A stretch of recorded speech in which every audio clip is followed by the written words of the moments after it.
Hello and welcome to blade learner. I am Sudhanshu और स्वागत है आप सभी का इंडियन इकोनॉमिक डेवलपमेंट की सीरीज में। पहले चैप्टर के ऊपर थे हम लोग Indian economy on the eve of independence and आज का जो हमारा टॉपिक है वो है डेमोग्राफिक कंडीशन ऑफ इंडिया। शुरुआत करेंगे सबसे पहले कि डेमोग्राफी होती क्या है। What is demography, what do we mean by demography. इस टर्मिनोलॉजी को समझने की कोशिश करते हैं। सो क्वेश्चन अराइजेस कि व्हाट इज डेमोग्राफी। तो सिंपल डेफिनेशन कैन बी कि demography refers to the scientific study of population based upon various parameters, size, development, structure। अगर इसको सिंप्लीफाई करना चाहें तो ऐसा कहा जा सकता है कि किसी भी क्षेत्र की पॉपुलेशन की जब हम स्टडी करते हैं based upon various scientific parameters, like अगर उस साइज को पैरामीटर माने या डेवलपमेंट को या स्ट्रक्चर को या जेंडर को या रेस को या कास्ट को इवन या एम्प्लॉयमेंट को, अलग अलग डेवलपमेंट पैरामीटर्स के ऊपर जब हम किसी पॉपुलेशन की साइंटिफिक स्टडी करते हैं तो उसको डेमोग्राफी कहा जाता है। So demography is nothing but the study of or the scientific study of population based upon various parameters, and parameters can be rational. Parameters should be logical, like size, development, structure, employment, gender, race, caste, etc. अब ये जानेंगे तो demography मतलब हमने ये समझ लिया कि पॉपुलेशन की स्टडी को डेमोग्राफी कहते हैं। तो पॉपुलेशन के बारे में पता भी होना चाहिए। सबसे पहले पॉपुलेशन के बारे में पता होना, दैट मीन्स कि सेंसस, जनगणना। तो भारत में जनगणना का इतिहास भी थोड़ा जान लेते हैं ताकि जब हम पॉपुलेशन के बारे में पढ़ना शुरू करेंगे तो हमें पॉपुलेशन की जानकारी भी तो होनी चाहिए। We need to have some statistics, तब तो हम कुछ फैक्ट एनालाइज कर पाएंगे ना। तो सेंसस की शुरुआत कही जाती है लॉर्ड मायो ने 1872 में। एक पायलट प्रोजेक्ट चला था उस समय, एक सेंसस कंप्लीट किया गया था लेकिन वो ऑफिशियल नहीं था, पायलट प्रोजेक्ट ही था, एक तरह से एक्सपेरिमेंट कह सकते हैं। तो शुरुआत लॉर्ड मायो ने करी, लेकिन पहली बार ऑफिशियली 1881 में पूरे देश का सेंसस कराया जाता है, मतलब जनगणना कराई जाती है। एंड इसके बाद से हर एक 10 साल बाद जनगणना होती थी, लाइक 1881 के बाद 1891 में हुई होगी, फिर 1901 में, फिर 1911, 21, ऐसे करते करते 2001 में भी हुई, 2011 में भी हुई। Now we are planning to go through the census of 2021। So that is basically the history of census. इससे रिलेटेड एक और चीज़ आती है जब हम सेंसस के बारे में पढ़ते हैं तो एक और चीज़ हमें जाननी ज़रूरी है। 1921 का साल, जिस भी सेंसस के बारे में जो भी सेंसस की जानकारी रखते हैं उनके लिए 1921 का साल बहुत ही इंपॉर्टेंट होता था, क्योंकि 1921 के साल को कहा गया the year of great divide. The year of great divide, इसका मतलब क्या होता है इस ग्राफ से आप समझेंगे। हमारे यहाँ क्या होता था, पॉपुलेशन के ग्रोथ में बहुत ज़्यादा अनस्टेबिलिटी होती थी।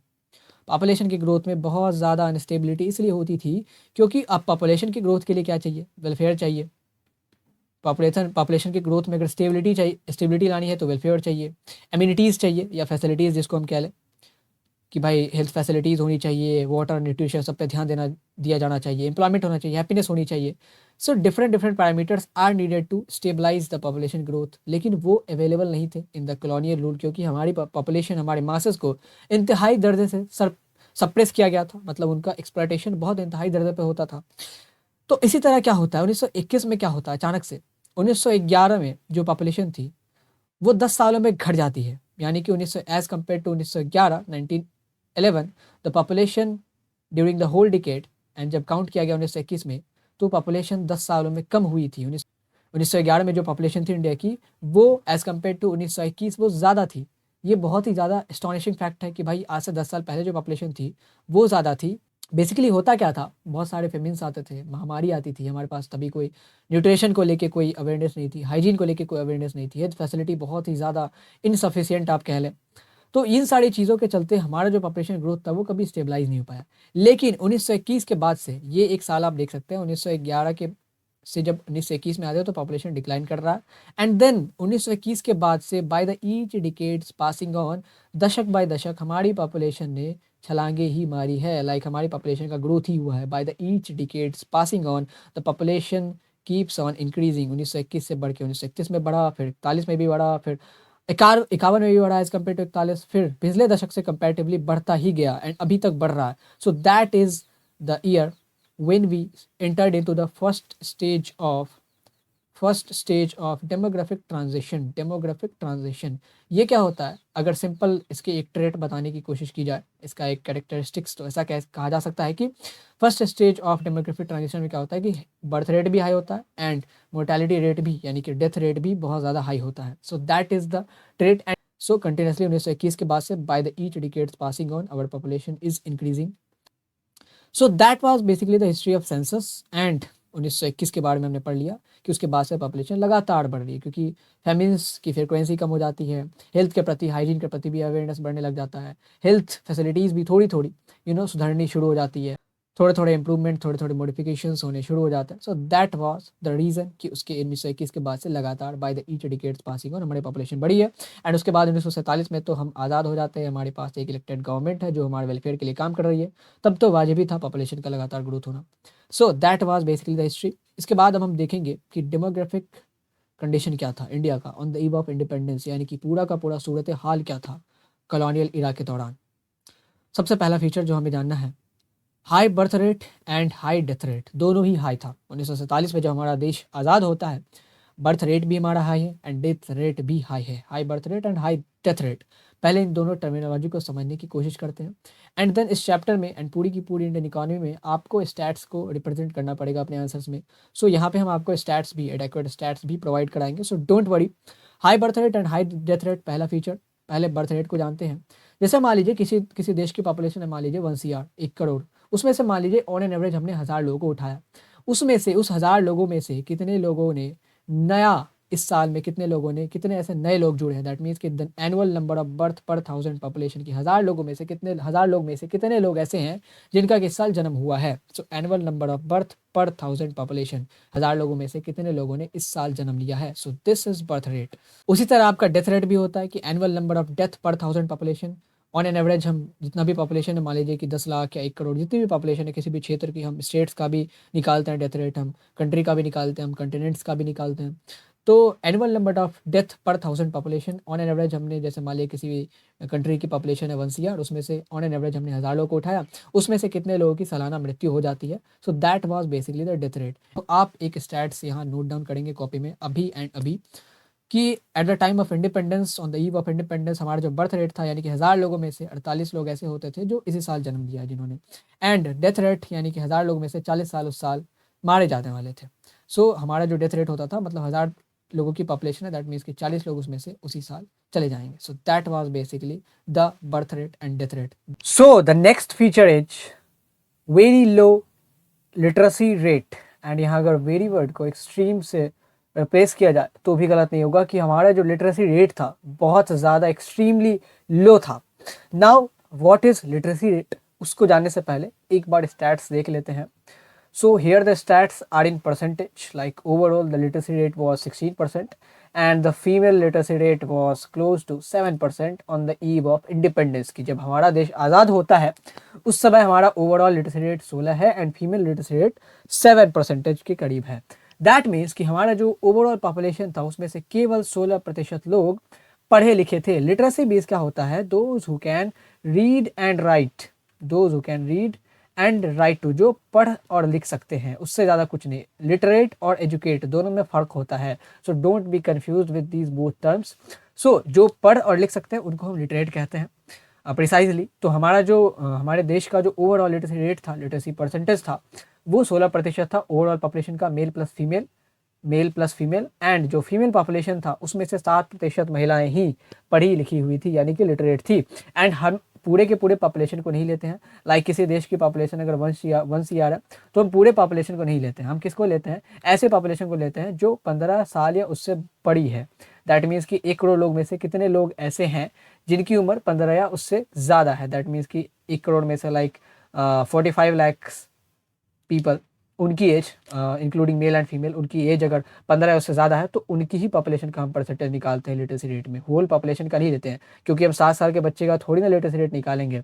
ही और she is not eligible for reading और writing. So that is the concept कि हमारा जो लिटरेसी रेट था एक्सट्रीमली लो था, ओवरऑल था 16% के करीब. एंड फीमेल लिटरेसी रेट अगर देखा जाए तो 7% के करीब था. सो नाउ हमारी स्थिति बहुत ज़्यादा सुधर गई है. We are close to 75% of the literacy, यानी कि हमारी पॉपुलेशन का जो 75% हिस्सा है वो अब पढ़ और लिख सकता है. किसी किसी राज्यों में अगर लिटरेसी रेट देखी जाए तो 95% से ज़्यादा भी है. Kerala is one of the example. Now अगला जो फीचर है हमारा, पुअर हेल्थ फैसिलिटीज़. हमारे यहाँ जो सुविधाएं थी हेल्थ केयर की बहुत ज़्यादा इनएडिक्वेट एंड इनसफिशिएंट थी। इसीलिए आप देखेंगे तो फेमिन्स आते हैं तो पूरी की पूरी पॉपुलेशन ख़त्म हो जाती है, या कोई एपिडेमिक आ रहा है तो पूरी की पूरी पॉपुलेशन ख़त्म हो जा रही है। किसी राज्य में बहुत ज़्यादा तबाही मच रही है किसी एपिडेमिक के चलते या किसी फेमिन के चलते। That was only because of our poor health facilities की जो पॉपुलेशन जितना हमारे यहाँ था, the quantum of population which we are having, उसको सर्व करने के लिए हमारे पास एडेक्वेट हेल्थ फैसिलिटीज़ अवेलेबल नहीं थी। So that was the concept. अगला जो फीचर है हमारा डेमोग्राफिक कंडीशन का, first let me raise the writings now. High infant mortality rate, IMR। Infant mortality rate क्या होता है उसको पहले समझते हैं। सो इन्फेंट मोर्टेलिटी रेट मीन्स कि हमारे देश में अगर मान लीजिए ऑन एन एवरेज 1000 बच्चे जन्म ले रहे हैं एक साल में, तो जो 1000 बच्चे हैं उनमें से कितने ऐसे बच्चे हैं जो एक साल की आयु पूरा किए बिना ही उनकी डेथ हो जा रही है। कारण कुछ भी रहा हो, हेल्थ फैसिलिटीज़ कारण रही हो या कुपोषण कारण रहा हो, तो किसी भी कारण से वो एक साल की एज पूरा किए बिना ही उनकी डेथ हो जाती है। सो ऐसे कितने बच्चे प्रति 1000 होते हैं, उसको हम इन्फेंट मोर्टेलिटी रेट कहते हैं। सो इसका भी जो स्टैटिस्टिक्स है वो बहुत ज़्यादा था। Like infant mortality rate was close to 218, यानी कि 1000 बच्चे अगर जन्म ले रहे हैं एक साल में, तो उसमें से 218 बच्चे एक साल की आयु पूर्ण किए बिना ही उनकी डेथ हो जानी थी। That was the pathetic situation of malnutrition, that was the pathetic situation about nutrition awareness, या हमारी पुअर हेल्थ फैसिलिटीज़ कह ले।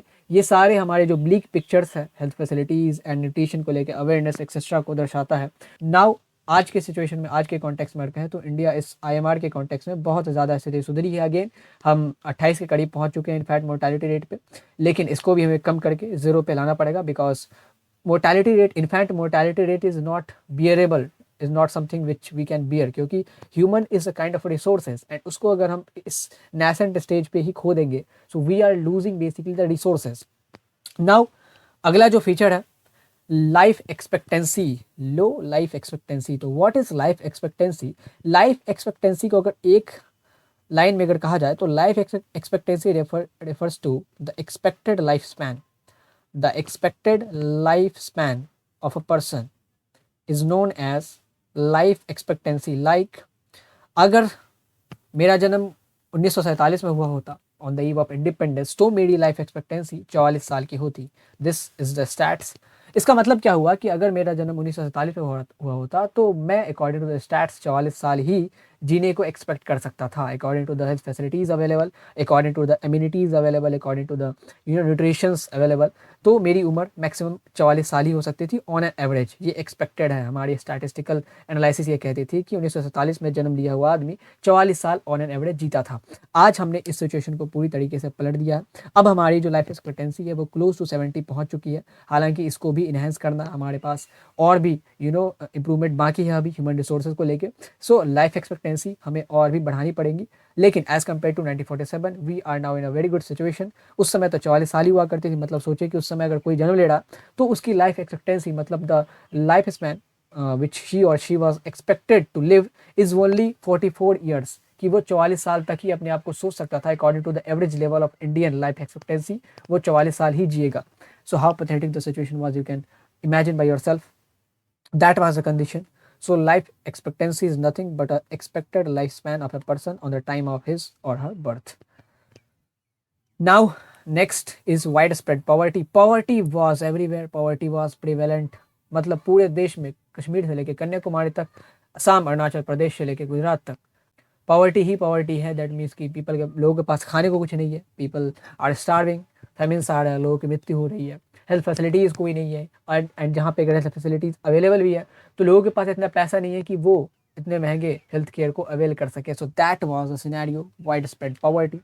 So here if you can sum up the demographic condition of India on the eve of independence, so the traits were high birth rate and death rate. Birth rate was close to 48 and death rate was close to 40. Literacy rate was extremely low. That means कि only 16% of people were literate, and upon उसमें भी फिर female percentage जो था literacy का वो 7% के करीब था. Now his facilities were very much inadequate and poor, and infant mortality rate was roaring. 218 के करीब था, मतलब पढ़ा ही जा रहा था। सो ये बहुत ही ज़्यादा पैथेटिक सिचुएशन है कि 1 साल की आयु पूर्ण किए बिना ही बच्चे उनकी डेथ हो जा रही है। सो दिस इज़ उससे ज़्यादा पैथेटिक सिचुएशन क्या हो सकती है। उसके बाद लाइफ एक्सपेक्टेंसी बहुत ज़्यादा कम थी, 44 साल के करीब, लेकिन हमने इसको इन्हांस किया, अभी हमारी क्लोज टू 70 है। सो आपको इस वेरियस स्टैट्स को याद रखना, जैसे बर्थ रेट 48 है, डेथ रेट 40 है, या लिटरेसी रेट 16 है, या फीमेल लिटरेसी रेट 7% के करीब है। क्योंकि आप इसको अगर आंसर में प्रेजेंट करेंगे तो आपका आंसर बहुत ही ज़्यादा फैक्टफुल एंड एनालाइज करने लायक बन जाएगा, एंड जो एग्जामिनर है उनको अच्छा भी लगेगा आंसर चेक करने में। So basically this is the concept, and poverty was prevalent all over the India, all over the Indian subcontinent, including Pakistan, Bangladesh, India, Nepal, etc. So that was the scenario, that was the demographic condition of India on the eve of independence. Hope you have understood the concept, hope you have enjoyed the concept. Thank you for watching, have a great day.